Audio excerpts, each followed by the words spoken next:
I was reviewing the final deployment checklist when I heard his footsteps behind me.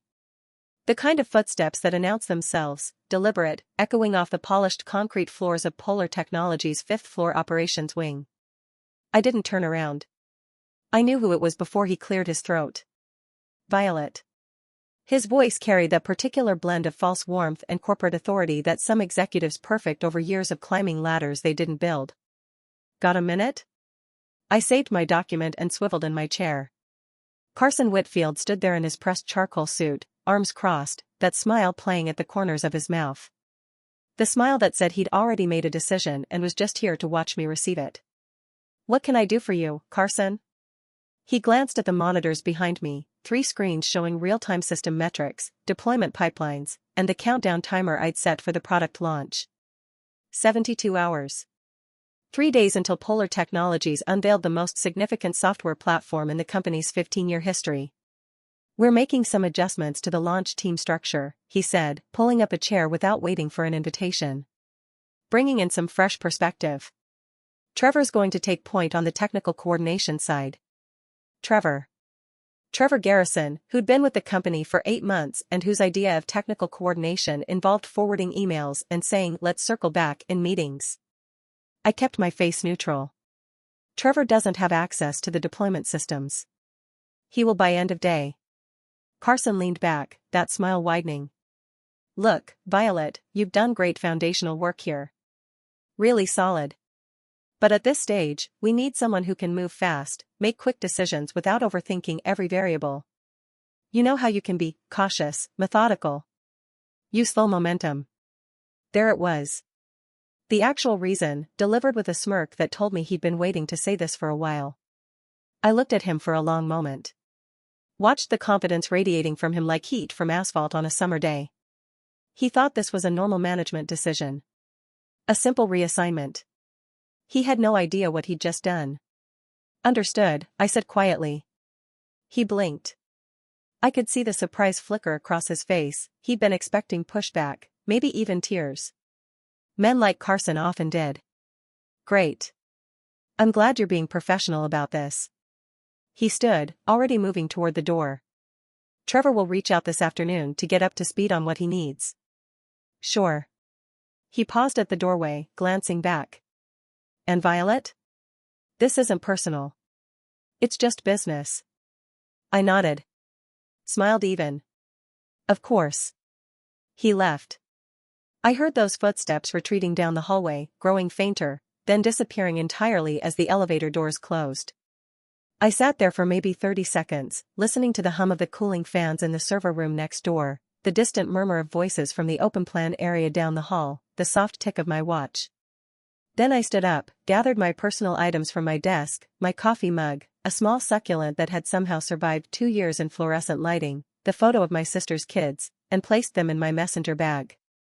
I logged into my workstation one final time, navigated to a specific directory that no one else knew existed, and executed a command I'd written 18 months ago.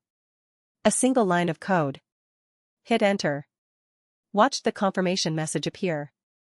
Then I powered down my monitors, locked my workstation, and walked out. If you're feeling that surge of anger right now, that sense of injustice on behalf of someone who just got humiliated by a smug executive, good. Stay with that feeling. Because what happened next makes it all worthwhile. But first, you need to understand how I ended up holding all the cards in a game Carson didn't even know we were playing. 18 months earlier, Polar Technologies had been a mid-sized software company with big ambitions and sloppy infrastructure. I'd been brought in as a senior systems architect after their previous platform had suffered 3 major outages in 6 months. The board was panicking. Clients were threatening to leave. The technical debt was staggering. They needed someone who could rebuild everything from the ground up while keeping the current systems running. I negotiated my contract carefully. Very carefully. Because I'd been in this industry for 12 years, and I'd seen how companies treat the people who save them once the immediate crisis passes. They forget. They take credit. They bring in charismatic executives who promise innovation while the people who actually built the infrastructure get pushed aside. So my contract included some specific clauses. The legal team had barely glanced at them, they were desperate, and I'd structured the language to look like standard technical contractor terms. Intellectual property assignments. System access requirements. Service level definitions. 30-day notice periods for any material changes to my role or responsibilities. Financial penalties for contract violations tied to percentage points of company valuation. The kind of dense legal text that makes people's eyes glaze over. I'd also insisted on something unusual. I remained technically an external contractor, not an employee, even though I worked on-site full-time. My official relationship with Polar Technologies was through a consulting LLC I'd established years ago. It gave me certain protections. Certain rights. And I'd built everything, the entire new platform infrastructure, the deployment systems, the monitoring and logging architecture, the security protocols, the disaster recovery systems, with myself as the sole architectural authority. Not out of ego. Out of experience. I'd documented everything meticulously, created runbooks and guides, offered to train additional team members on the systems. But Polar Technologies, like many companies, had decided that paying one expert contractor was cheaper than building an entire team with redundant knowledge. They'd made me a single point of failure. I'd warned them. In writing. Multiple times. They'd chosen convenience over resilience. So when I executed that single line of code as I left my desk, I wasn't sabotaging anything. I was simply enforcing the terms of my contract. I was revoking my personal system access and reverting all administrative privileges to their default state, which meant no one had access to the deployment systems anymore except through formal, documented approval processes that I'd built into the contract. I drove home in silence, parked in my usual spot, and carried my box of personal items up to my apartment. I made tea. I watered my plants. I opened my laptop and checked my personal email. Nothing yet. I knew it would take a few hours. Maybe longer. Trevor would reach out, realize he couldn't access the systems, assume it was a permission error, and file a ticket with IT. IT would investigate and discover that the access controls were locked behind contractual authorization protocols. They'd escalate. Eventually, someone would realize they needed to read the actual contract. I was patient. I'd been patient for 18 months, watching Carson Whitfield take credit for the platform stability I'd built, watching him present my architecture diagrams in board meetings as though he understood what they meant, watching him hire his former colleagues from other companies into leadership positions while the people doing actual work got ignored. Day 1 passed quietly. On day 2, my phone started ringing. The first call was from Trevor himself. I let it go to voicemail. His message was confused, slightly irritated. Hey Violet, trying to get into the deployment console but it's saying I need additional authorization. Can you shoot me the access codes? Launch is tomorrow and I need to run some final checks. The second call came an hour later, this time from the IT director, Alan Huxley. I answered that one. Violet, thank goodness. Listen, we're having some access issues with the production deployment systems. Trevor says you were handling the technical coordination and now we're locked out. Can you walk us through the authentication process? Hi Alan, I said pleasantly. I'm actually no longer handling technical coordination. Carson reassigned that responsibility to Trevor yesterday. Per my contract, when there's a material change to my role responsibilities, I'm required to follow the formal access authorization protocols. Silence on the other end. Then, what protocols? Section 7.3 of my consulting agreement. Any system access I provisioned requires written authorization from both parties for transfer or modification. Since my role was changed without the contractual 30-day notice period, the access reverted to the default authorization state pending formal review. More silence. I could almost hear him processing this, realizing that there was actual legal language involved, that this wasn't just a technical glitch. Violet, the launch is in 24 hours. I'm aware. Can you reinstate the access? We'll sort out the contract stuff afterward. I can't actually do that unilaterally, Alan. The access controls are contractually bound. I'd need formal written authorization from the executive team and legal confirmation that the contract modifications were made according to the terms. It's in the documentation I provided when I built the systems. There's a whole runbook about this scenario. Where's that documentation? In the deployment repository. Which requires system access to view. I heard him exhale slowly. This is, okay. Okay. I need to escalate this. Can you stay available by phone? Of course. He hung up. I went back to watering my plants. The third call came 3 hours later, after sunset. This time it was Stephanie Crane, the chief operating officer. Her voice was tight, controlled, but I could hear the strain underneath. Violet. Stephanie Crane. I understand we have a situation with the deployment systems. That's correct. I'm going to be direct. We have a product launch in 18 hours. Major clients are flying in. Press releases are scheduled. We need access to those systems immediately. I understand the urgency, I said calmly. Unfortunately, the access authorization process requires formal documentation and legal review. It typically takes 48 to 72 hours to complete, according to the procedures I established and submitted for approval last year. You submitted those procedures to whom? To Carson Whitfield, actually.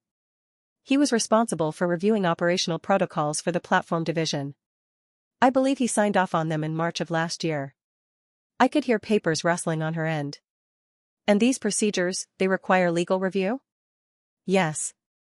Because my contract specifies that I maintain architectural authority over the systems I designed, and any transfer of that authority requires mutual written consent and proper documentation to ensure continuity and accountability. It's standard for critical infrastructure contractors. Why wasn't any of this flagged when Carson made the reassignment? I'm not sure. You'd have to ask Carson. Another pause. Can you come into the office tonight? We need to resolve this. I can make myself available for a formal meeting. However, I should mention that any emergency consultation work outside my standard contract terms falls under the emergency service rates outlined in Section 12. That's billed at 3 times my normal hourly rate with a minimum 8-hour engagement. The silence that followed was profound. Are you seriously invoicing us right now? Her voice had gone very cold. I'm not invoicing anyone, Stephanie. I'm simply stating the contract terms that both parties agreed to. Polar Technologies wanted those provisions in place to ensure they had access to emergency support if needed. Now they need it, and the terms are clear. This is extortion. No, I said quietly. Extortion is illegal. This is a contract. If Polar Technologies wants to dispute the terms, they're welcome to pursue legal remedies, but that will take considerably longer than 18 hours. She hung up without saying goodbye. I made dinner. Pasta with olive oil and garlic, a simple salad, a glass of wine. I ate slowly, watching the sky darken over the city skyline visible from my apartment window. My phone buzzed with text messages. Emails poured into my inbox. I ignored most of them. The only ones I read carefully were the ones with urgent or legal in the subject lines, and those I forwarded to my own lawyer, Helen Morrow, whom I'd kept on retainer specifically for situations like this. She called me at 9 p.m., sounding simultaneously impressed and concerned. Violet, you've got them in a corner. But this is going to get messy. They're arguing breach of good faith. Is it? No, actually. Your contract is airtight. Frustratingly airtight, from their perspective.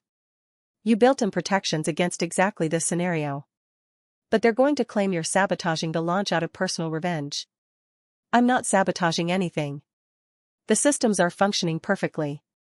They just can't access the deployment controls without following the proper authorization process. Which takes longer than they have. That's not my problem. They chose to reassign my responsibilities without proper notice. They triggered the contract provisions. Helen was quiet for a moment. What do you want out of this, Violet? Because they're going to try to negotiate. I want exactly what's in the contract. Nothing more, nothing less. That's going to cost them a lot of money. Yes. And you're okay with that? I thought about Carson's smirk. The casual dismissal.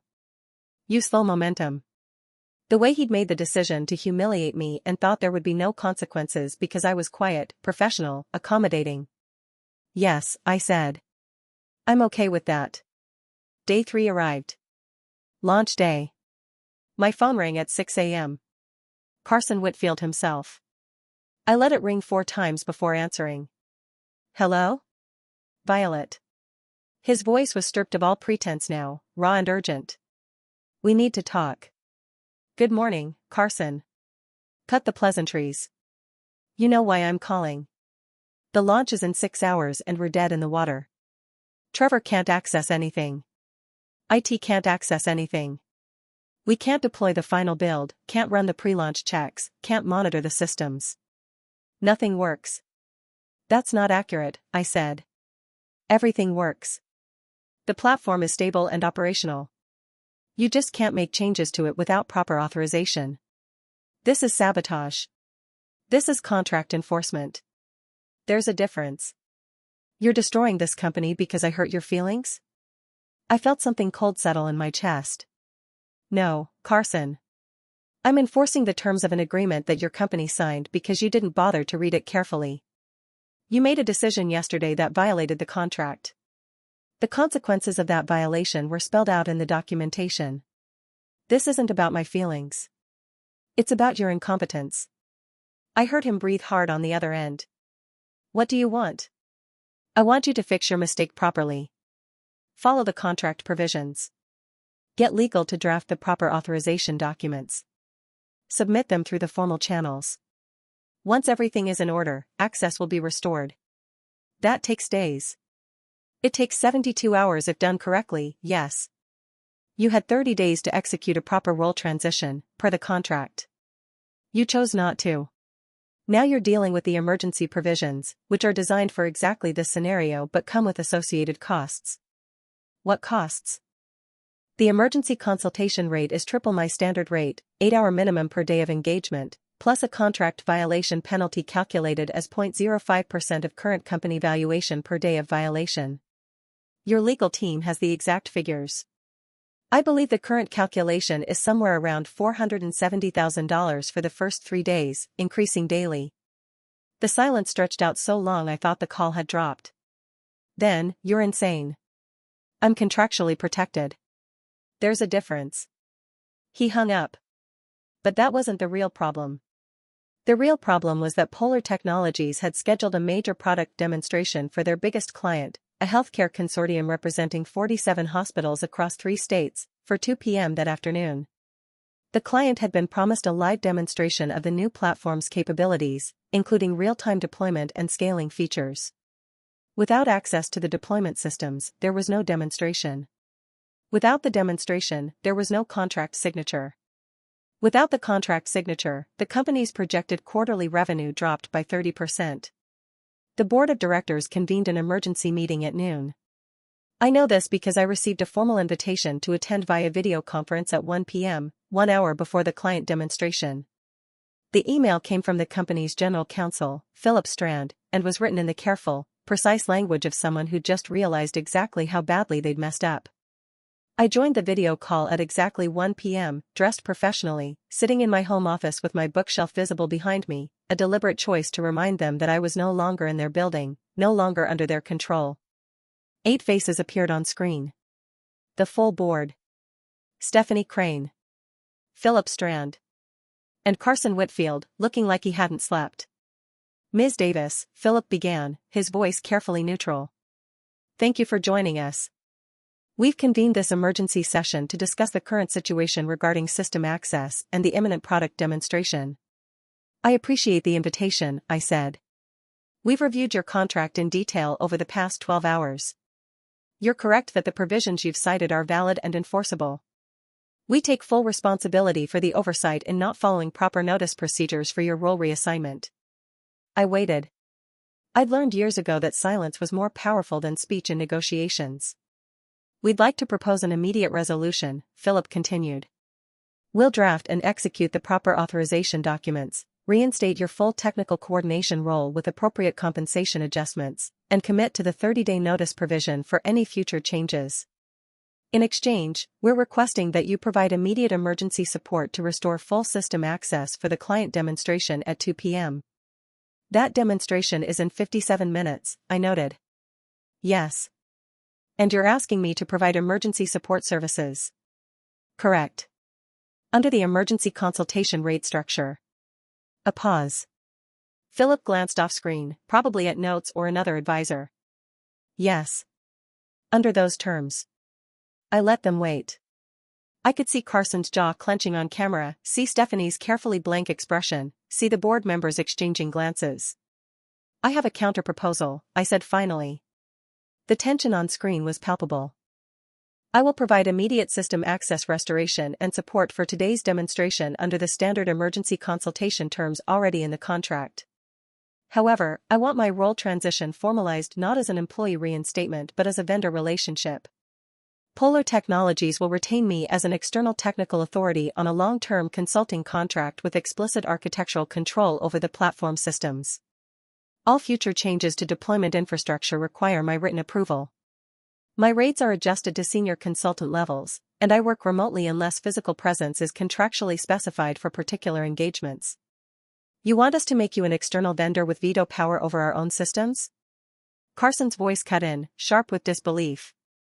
I want you to acknowledge what I actually am, Carson. I'm not your employee who takes reassignments with a smile. I'm the architect who built your entire platform and the only person who fully understands how it works. You want to launch your product today? You want the healthcare consortium contract?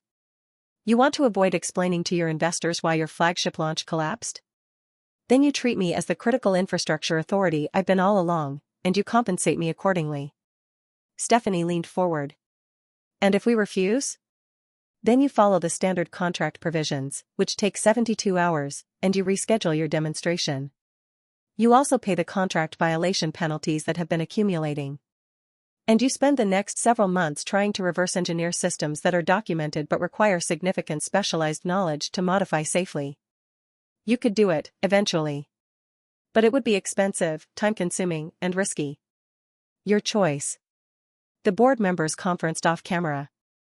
I watched them huddle, saw urgent whispered conversations, saw Philip typing rapidly on a laptop. Finally, he returned to the camera. We need 15 minutes to draft the terms. Can you remain available? Of course. They disconnected. I got up, stretched, made fresh coffee.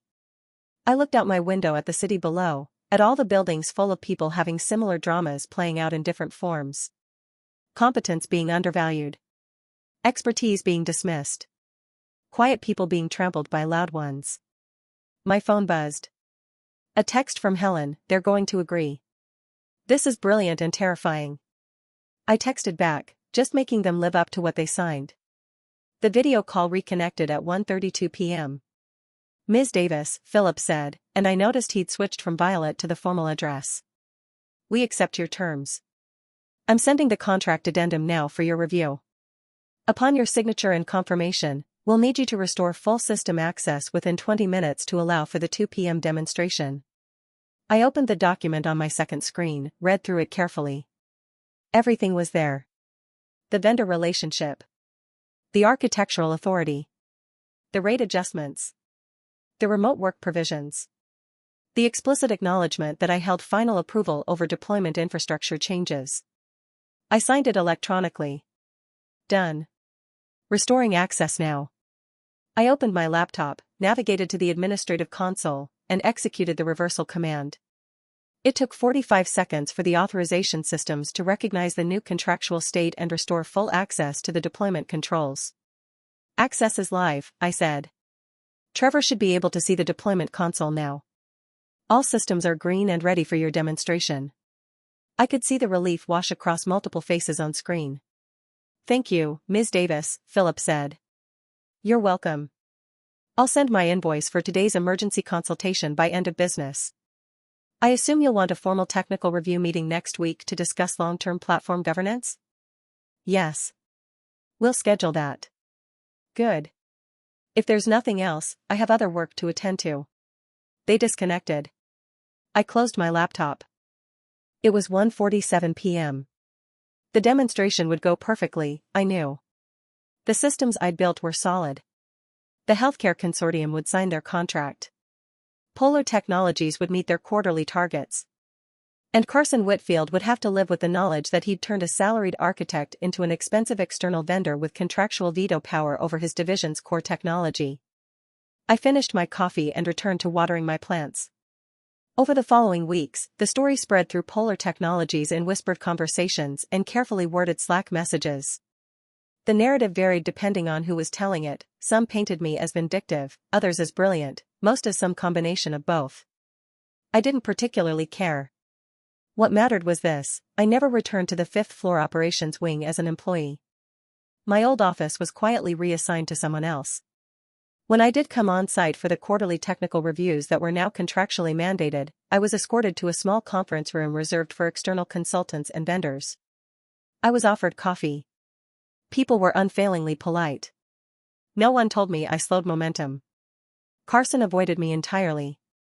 I'd hear later through the corporate grapevine that he'd tried to argue at several executive meetings that the company should invest in redundant technical expertise, train additional staff on the platform architecture, reduce their dependency on me. He was right, of course. They should do exactly that. But they didn't. Because I'd priced my consulting services at exactly the level where it remained marginally cheaper to retain me than to build an entire team, and because the institutional knowledge I held made me irreplaceable in any reasonable timeframe. They'd built their entire growth strategy on the platform I'd architected. Migrating away from it would cost tens of millions and take years. So I remained.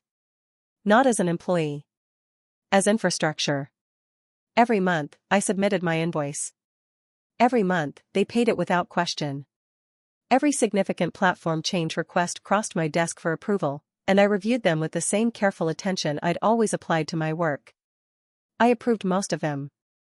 I rejected a few that would have created security vulnerabilities or technical debt. I was fair. Professional. Thorough. And every time I saw my name on an approval document or authorization form, I thought about that moment in the operations wing when Carson had smiled and told me I slowed momentum. 6 months later, I was reviewing a deployment request on a Saturday morning when I noticed something interesting in the system logs. A routine automated process I'd built into the platform architecture, a daily integrity check that verified all deployment configurations against the documented standards. It ran every morning at 3 a.m., invisible to most users, one of dozens of automated maintenance tasks that kept the systems healthy. But this particular process had a small note embedded in its execution log, visible only if you knew where to look: architecture verification by VD protocol. My initials. My protocol. My invisible signature on the living system. The process would run every single day, forever, unless someone manually removed it. And removing it would require architectural approval. Which meant it would require my approval. I sat there with my coffee, watching the log entry appear in the monitoring dashboard, and felt something settle into place. Not satisfaction, exactly. Not revenge. Something quieter and more permanent. I'd built something that would outlast any executive's tenure, any corporate restructuring, any attempt to marginalize or dismiss the work I'd done. Every morning at 3 a.m., the systems would verify their own integrity using protocols I'd designed. Every day, the platform that powered Polar Technologies' entire business model would silently acknowledge that it was built on my architecture, my decisions, my competence. Carson could have his title. The board could have their quarterly earnings calls. Trevor could keep whatever role he'd been given. I had something better. I had permanence. My phone buzzed with an automated alert: another deployment request pending approval.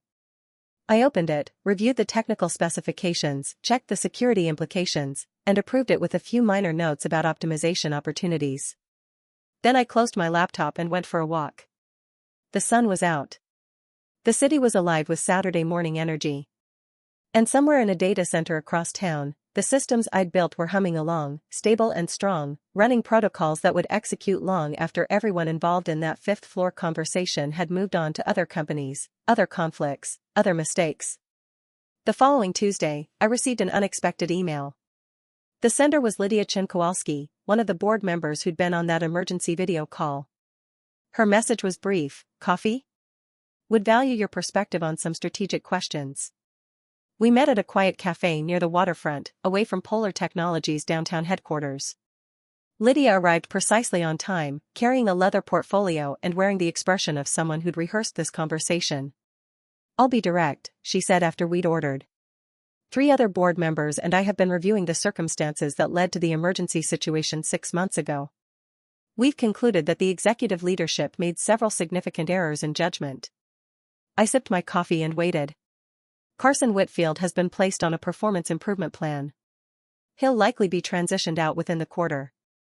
But that's not why I asked to meet with you. She leaned forward slightly. We're concerned about structural vulnerabilities in how the company approaches technical expertise. Your situation revealed something we should have recognized years ago. We've been chronically undervaluing the people who actually build and maintain our core infrastructure. That's not uncommon in tech companies, I said. No. But it's expensive. And it's stupid. She smiled slightly. We're exploring governance changes. Creating a technical advisory council with actual authority, not just a rubber stamp. Implementing stronger contract review processes. Ensuring that critical infrastructure decisions can't be overridden by executives with insufficient technical understanding. We'd like your input on how to structure these changes. I studied her carefully. This wasn't an apology, exactly. It was something more pragmatic, recognition that the system had failed and needed fixing. I'd be happy to provide recommendations, I said. As a consulting engagement, naturally. Naturally. She pulled out a tablet, made a note. There's something else. We've been approached by 2 other companies in the past month, both asking about your availability for infrastructure consulting. Apparently word has spread about your contract structure and how effectively it protected your interests. You're becoming something of a case study in technical contractor rights. I hadn't known that. Interesting. One of them offered to double your current rate if you design a similar governance framework for their platform migration project. I'm not telling you this to lose you as a consultant, I'm telling you because I think you've stumbled onto something valuable. Not just for you, but for other technical professionals who are tired of being treated as disposable. After we finished our coffee and I agreed to draft a governance proposal, I walked along the waterfront, replaying her words.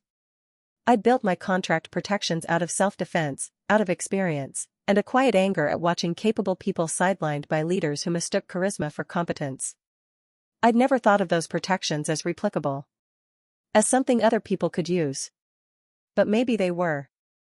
That night, I emailed Kara, a friend from graduate school who now ran a professional network for women in systems architecture.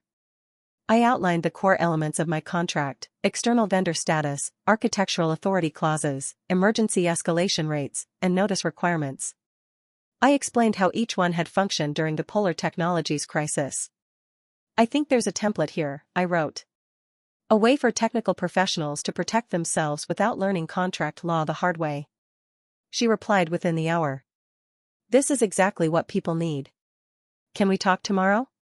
3 months later, we released a polished framework as an open-source resource. The response was immediate. Engineers, architects, and specialists reached out with questions and success stories. Some were refining protections they already had. Others were realizing, for the first time, that they could negotiate for structural authority, not just higher pay. Carson Whitfield left Polar quietly that December. A mutual decision. I felt no satisfaction. He'd been a symptom, not the disease. The real change was broader. Companies were starting to treat technical expertise as infrastructure, not overhead. My consulting practice grew. My contracts were honored. My time was my own. And every night, across multiple data centers, the systems I designed continued their quiet integrity. Checks. A year later, I noticed a footnote in Polar's annual report crediting my firm for core architecture. Small. Permanent. True. I'd engineered my own recognition. More importantly, I'd helped others learn how to do the same.